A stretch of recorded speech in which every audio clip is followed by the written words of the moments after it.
and his face shone like the sun, and his clothes became dazzling white. Suddenly there appeared to them Moses and Elijah talking with Jesus. Then Peter said, "Lord, it's good for us to be here. If you wish, I will make 3 dwellings here, one for you, one for Moses, one for Elijah." While Peter was still speaking, suddenly a bright cloud overshadowed them. And from the cloud a voice said, "This is my son, the beloved. With him I am well pleased. Listen to him." When the disciples heard this, they fell on the ground and were overcome by fear. But Jesus came and touched them, saying, "Get up, do not be afraid." And when they looked up, they saw no one except Jesus himself alone. And as they were coming down the mountain, Jesus ordered them, "Tell no one about this vision until after the Son of Man has been raised from the dead." The Gospel of the Lord.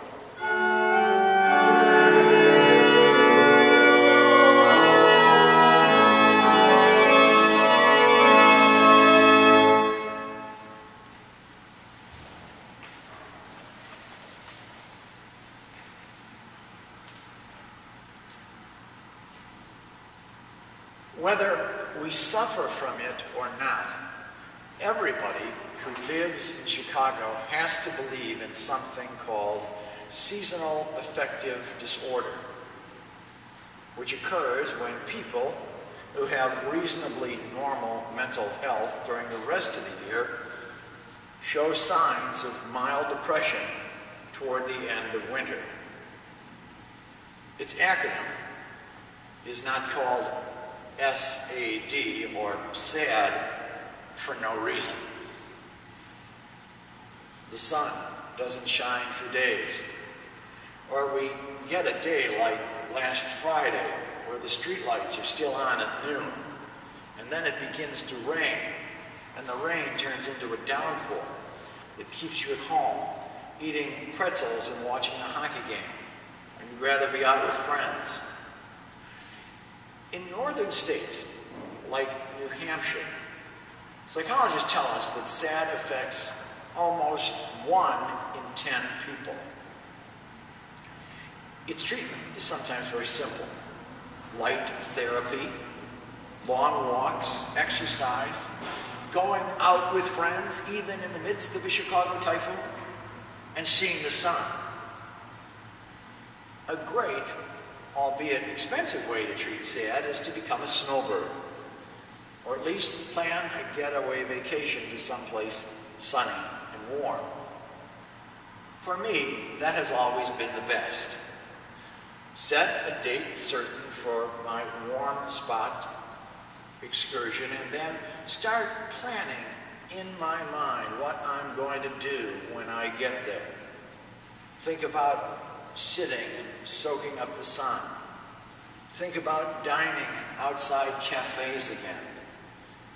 Think about putting on not every piece of clothing that you own in order to take out the trash. Google, on their iGoogle homepage, even has a countdown timer where you can enter in the day and time you're planning on leaving for your next vacation or even important event, and it will count it down for you to the last second. I find it highly therapeutic to flip on my computer and discover on my homepage, right next to the time and date and the forecast of 7 days of cloudy weather, a clock that tells me that in 23 days, 10 hours, 17 minutes, and 4 seconds, I will be on a plane headed for someplace fun.